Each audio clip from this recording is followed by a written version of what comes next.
Hello friends, welcome back to jobs area Jain YouTube channel. ఎవరైతే government jobs కోసం ఎదురు చూస్తున్నారో వాళ్ళందరికీ అయితే ఇవాళైతే మంచి అవకాశం అయితే రావడం జరిగింది. ఎవరైతే పర్మనెంట్ గా గవర్నమెంట్ జాబ్ చేసే వాళ్ళందరూ తప్పకుండా ఈ వీడియోని అయితే చివరిదాకా చూడండి. మనకైతే లేటెస్ట్ గా గవర్నమెంట్ ఆఫ్ ఇండియా కింద పనిచేసే ప్రభుత్వ సంస్థ నుంచి అయితే మనకి లేటెస్ట్ ఉద్యోగాలు అయితే రావడం జరిగింది. మీకు శాలరీ కూడా ప్రతి నెల 50,000 వరకు అయితే మీకు రావడం జరుగుతుంది. ఎలాంటి ఇంటర్వ్యూ అయితే మీకు ఉండదు అనమాట. జూనియర్ అసిస్టెంట్ ఉద్యోగాలకైతే వీళ్ళు డైరెక్ట్ రిక్రూట్మెంట్ అయితే చేయడం జరుగుతుంది. ఎలాంటి ఎక్స్పీరియన్స్ లేకుండా మీరైతే జాబ్స్ కి అప్లై చేయొచ్చు. ఎస్సీ ఎస్టీ పీడబ్ల్యూడీ క్యాండిడేట్స్ కి ఎలాంటి అప్లికేషన్ ఫీజు కూడా అయితే ఉండదన్నమాట. Male and female candidates Andhra Telangana నుంచి ఎవరైనా సరే ఈ జాబ్స్ కి అప్లై చేసుకోవచ్చు. నాన్ ఎగ్జిక్యూటివ్ జాబ్స్ కింద అయితే ఇవి రావడం జరుగుతాయి. ఎవరైతే పర్మనెంట్ గా గవర్నమెంట్ జాబ్ చేద్దాం అనుకుంటున్నారో వాళ్ళందరూ తప్పకుండా ఈ వీడియోని చివరిదాకా చూసి వెంటనే అయితే ఆన్లైన్ లో అప్లై చేయండి. అండ్ మీరు కనుక మన ఛానల్ని ఫస్ట్ టైం చూస్తున్నట్లయితే ఖచ్చితంగా సబ్స్క్రైబ్ చేసుకోండి. ఎందుకంటే ఇలాంటి డైలీ జాబ్ అప్డేట్స్ అనేవి మన ఛానల్లో కంపల్సరీగా అయితే రావడం జరుగుతాయి. మన టెలిగ్రామ్ గ్రూప్ లో అయితే కంపల్సరీగా అయితే జాయిన్ అవ్వండి ఫర్ మోర్ జాబ్ అప్డేట్స్. దాని యొక్క లింక్ అనేది వీడియో డిస్క్రిప్షన్ కామెంట్ బాక్స్ లో అయితే ఉంటుంది. మీరు వెంటనే వెళ్ళి జాయిన్ అవ్వండి. Let's get into the video. మనందరికీ అయితే అఫీషియల్ గా గవర్నమెంట్ ఆఫ్ ఇండియా కింద పనిచేసే భారత్ ఎలక్ట్రానిక్స్ లిమిటెడ్ నుంచి మన లేటెస్ట్ జాబ్ నోటిఫికేషన్ అయితే రావడం జరిగింది. మచిలీపట్నం యూనిట్ లో అయితే మీకు ఉద్యోగాలు అయితే ఇవ్వడం జరుగుతుంది. ఇక్కడ మనకి 31st జనవరి నాడైతే మనకి లేటెస్ట్ గా రిలీజ్ చేశారు. భారత్ ఎలక్ట్రానిక్స్ లిమిటెడ్ లో అయితే మీకు నాన్ ఎగ్జిక్యూటివ్ పోస్టులు అయితే రిక్రూట్మెంట్ చేస్తున్నారు, జూనియర్ అసిస్టెంట్ అని చెప్పి. ఇక్కడ మీకు వీటికి సంబంధించి అన్ని డీటెయిల్స్ అయితే నోటిఫికేషన్ లో మనకి ఇచ్చారు. ఇండియన్ నేషనల్స్ ఎవరైనా సరే అప్లై చేసుకోవచ్చు అనమాట. General, OBC, SC, ST, EWS వీళ్ళకైతే 28 years లోపల ఎవరైనా సరే అప్లై చేసుకోవచ్చు. అండ్ పీడబ్ల్యూడీ క్యాండిడేట్స్ అయితే ఇంకా ఎక్స్ట్రా 10 years అయితే రిలాక్సేషన్స్ కూడా అయితే ఉన్నాయి. ఇక్కడ మీకు మినిమం పర్సంటేజ్ మార్క్స్ అయితే మీకు ఎడ్యుకేషన్ క్వాలిఫికేషన్ తో ఇలా రావాలన్నమాట. ఎలాంటి ఎక్స్పీరియన్స్ లేకుండా మీరైతే ఈ జాబ్స్ కి అప్లై చేసుకోవచ్చు. మెథడ్ ఆఫ్ సెలెక్షన్ చూసినట్లయితే మిమ్మల్ని అయితే ఎలాంటి ఇంటర్వ్యూ లేకుండా కేవలం రిటర్న్ టెస్ట్ తో మీరైతే క్వాలిఫై అయితే సరిపోతుంది. మీరైతే జాబ్స్ కి అప్లై చేసుకోవచ్చు. అంటే మిమ్మల్ని అయితే సెలెక్ట్ చేయడం జరుగుతుంది.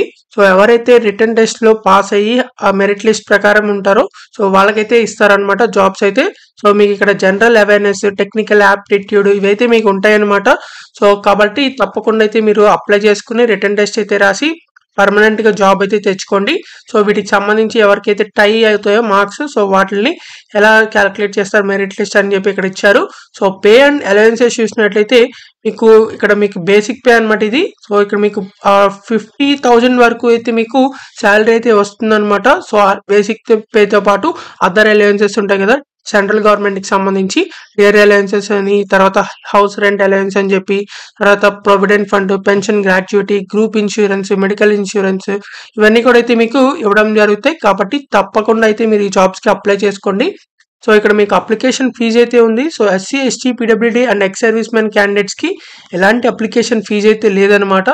వీళ్ళు కాకుండా మిగతా వాళ్ళు ఎవరైతే ఉంటారో వాళ్ళు 295 రూపీస్ మాత్రం అయితే ఆన్లైన్ లో అయితే పే చేయాల్సి ఉంటుంది. కేవలం 295 రూపీసే మాత్రం కాబట్టి తప్పకుండా ఎవరైతే ఎలిజిబుల్ క్యాండిడేట్స్ ఉన్నారో వాళ్ళందరూ తప్పకుండా అప్లై చేసుకోండి. దీనికి అప్లై చేయడానికి మీరు ఆన్లైన్ లో అయితే అప్లై చేయాల్సి ఉంటుంది. ఇక్కడ జనరల్ ఇన్స్ట్రక్షన్స్ ఇవన్నీ కూడా అయితే ఇచ్చారు. ఇవన్నీ కూడా అయితే మీరు చదువుకుని అయితే మీరైతే అప్లై చేయాల్సి ఉంటుంది. కాబట్టి ఎవరైతే పర్మనెంట్ గా గవర్నమెంట్ జాబ్ చేద్దాం అనుకుంటున్నారో వాళ్ళందరూ తప్పకుండా మీరైతే అప్లై చేయండి. ఇక్కడ మనకి ఆన్లైన్ లో అప్లై చేయడానికి 31st జనవరి నుంచి అయితే ఆల్రెడీ స్టార్ట్ అవడం జరిగింది అప్లికేషన్ ప్రాసెస్ అనేది. లాస్ట్ డేట్ అయితే 21st ఫిబ్రవరి లోపల అయితే మీరు ఈ జాబ్స్ కి అప్లై చేసుకోవాల్సి ఉంటుంది. 16th మార్చ్ లో అయితే మీకు ఎగ్జామినేషన్ కూడా అయితే ఉంటుంది, రిటర్న్ టెస్ట్ అనేది. కాబట్టి తప్పకుండా అయితే మీరు అప్లై చేసుకోండి. వీటికి సంబంధించి ఎవరెవరు అప్లై చేయాలైతే మనం ఇప్పుడు చూద్దాం. జూనియర్ అసిస్టెంట్ ఉద్యోగాలకి అయితే వీళ్ళు రిక్రూట్మెంట్ చేస్తున్నారు. కాబట్టి మీకు ఇక్కడ సిటీసీ కింద 5.94 lakhs వరకు పర్ యానం అయితే మీకు ఇవ్వడం జరుగుతుంది. అంటే దాదాపు 50,000 per month అనమాట. ఇక్కడ మీకు గ్రాడ్యుయేషన్ ఇన్ బీకామ్ కానీ, బీబీఎం కానీ, బీబీఏ కానీ ఎవరైతే ఫుల్ టైం చేశారో వాళ్ళైతే అప్లై చేసుకోవచ్చు అనమాట. మీకు ఎలాంటి ఎక్స్పీరియన్స్ అక్కర్లేదు, జస్ట్ కంప్యూటర్ మీద నాలెడ్జ్ అయితే ఉంటే సరిపోతుంది. తర్వాత ఏజ్ లిమిట్స్ కూడా అయితే మీకు ఇక్కడ చూపించడం జరిగింది. తర్వాత గ్రాడ్యుయేషన్ ఇన్ ఎనీ బీకామ్ కానీ, బీబీఎం కానీ, బీఏ కానీ చేసిన వాళ్ళు ఎవరైనా సరే అప్లై చేసుకోవచ్చు. సో తప్పకుండా ఎవరైతే ఈ జాబ్స్‌కి పర్మనెంట్‌గా అప్లై చేద్దాం అనుకుంటున్నారో వాళ్ళందరూ తప్పకుండా అప్లై చేయండి. మీకు మన ఆంధ్రప్రదేశ్ డిస్ట్రిక్ట్‌లో ఉన్న మచిలీపట్నం యొక్క భారత్ ఎలక్ట్రానిక్స్ లిమిటెడ్ కంపెనీలో అయితే మీకు ఇవ్వడం జరుగుతుంది. మన బందర్‌లో అయితే మీకు ఉంటుందన్నమాట. సో పోస్టింగ్ కూడా. కాబట్టి మీరైతే తప్పకుండా అప్లై చేసుకోండి. పర్మనెంట్ బేసిస్ అన్నమాట ఇవి. ఎలాంటి టెంపరరీ కాంట్రాక్ట్ అయితే కాదు. సో తప్పకుండా మీరైతే అప్లై చేసుకోండి. సో మీకు ఇంకా ఎలాంటి డౌట్స్ ఉన్నా సరే కామెంట్ బాక్స్‌లో కామెంట్ చేయండి. అప్లై చేసుకోవడానికి లింక్ అనేది మన వీడియో డిస్క్రిప్షన్ కామెంట్ బాక్స్‌లో అయితే ఉంటుంది. మీరు అది క్లిక్ చేసినట్టయితే అఫీషియల్ వెబ్‌సైట్ అయితే ఓపెన్ అవ్వడం జరుగుతుంది. మీకు ఇలా ఆన్‌లైన్ వెబ్‌సైట్‌లో అయితే ఓపెన్ అవ్వడం జరుగుతుంది. భారత్ ఎలక్ట్రానిక్స్ లిమిటెడ్‌కి సంబంధించి అఫీషియల్‌గా ఆన్‌లైన్‌లో అప్లై చేయడానికి ఇదైతే లింక్ అన్నమాట. సో మీరు ఇక్కడ fresh candidate click here to create login అంటుంది. సో ఇదైతే క్లిక్ చేయండి. సో ఇది క్లిక్ చేసిన తర్వాత మీకు ఇలా వస్తుంది. So me name, date of birth, మళ్ళీ ఇక్కడ మీ డేట్ ఆఫ్ బర్త్ ఎంటర్ చేయండి. మళ్ళీ పోస్ట్ అప్లయింగ్ ఫర్, మీరు ఏ పోస్ట్‌కి అప్లై చేస్తున్నారు, జూనియర్ అసిస్టెంట్ హెచ్ఆర్ అని చెప్పి, తర్వాత మీరు ఇక్కడ ఈమెయిల్ ఐడి అయితే మీరు రాయాల్సి ఉంటుంది. సో ఇక్కడ మీరు స్పెసిఫైడ్ డొమైన్ దగ్గర gmail.com పెట్టేసి ముందులో ఏదైతే ఉంటుందో అదైతే ఎంటర్ చేయండి. తర్వాత మీ ఈమెయిల్ ఐడి మొత్తాన్ని మళ్ళీ రీఎంటర్ చేయండి. తర్వాత మీరైతే పాస్వర్డ్ అయితే ఇక్కడ క్రియేట్ చేసుకోవాల్సి ఉంటుంది. సో పాస్వర్డ్ అయితే క్రియేట్ చేసుకోండి. మినిమం 4 క్యారెక్టర్స్‌తో. సో ఇక్కడ మీరు యెస్ అని క్లిక్ చేసి ఆ సబ్మిట్ మీద అయితే క్లిక్ చేయండి.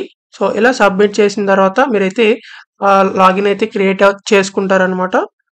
సో క్రియేట్ చేసుకున్న తర్వాత మీరు బ్యాక్ వచ్చి ఆల్రెడీ లాగిన్ ఇన్ క్యాండిడేట్ ఉంటుంది.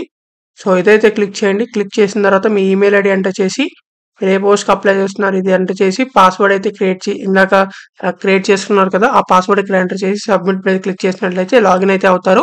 సో అక్కడ అడిగిన డీటెయిల్స్ అన్ని అయితే ఎంటర్ చేసి ఆళ్ళు అడిగిన డాక్యుమెంట్స్ కూడా అయితే అప్‌లోడ్ చేసి సో మీరైతే ఫైనల్‌గా అయితే సబ్మిట్ అయితే చేయాల్సి ఉంటుంది. ఇలా సబ్మిట్ చేసిన తర్వాత మీరు అప్లికేషన్ ఫార్మ్ కూడా లాస్ట్‌కి అయితే వస్తుంది కాబట్టి దాన్ని డౌన్‌లోడ్ కూడా చేసుకోవచ్చు.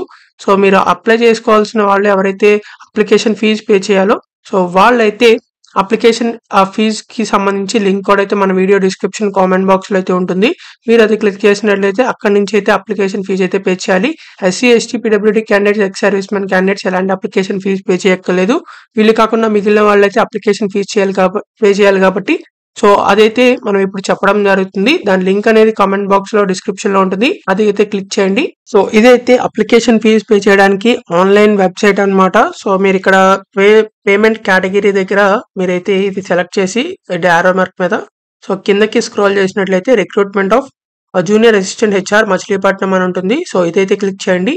క్లిక్ చేసిన తర్వాత మీకైతే ఇలా డీటెయిల్స్ రావడం జరుగుతాయి. సో ఇక్కడ మీరు నేమ్ ఆఫ్ ది క్యాండిడేట్ మీ నేమ్ ఎంటర్ చేసి ఫుల్ నేమ్, తర్వాత మీ కేటగిరీ ఎంటర్ చేయండి. కేటగిరీ ఏదైతే అది సో ఎంటర్ చేసిన తర్వాత మీ date of birth, mobile number, email ID enter చేసిన తర్వాత ఇక్కడ రిమార్క్స్ వదిలేయండి. సో ఎంటర్ ఇక్కడ ఇండివిడ్యువల్ ఉంచేసి మీ నేమ్ దగ్గర క్లిక్ చేయండి. ఎంటర్ చేసి mobile number, date of birth, email ID ఇవి కూడా అయితే ఎంటర్ చేసి ఇక్కడ టిక్ బాక్స్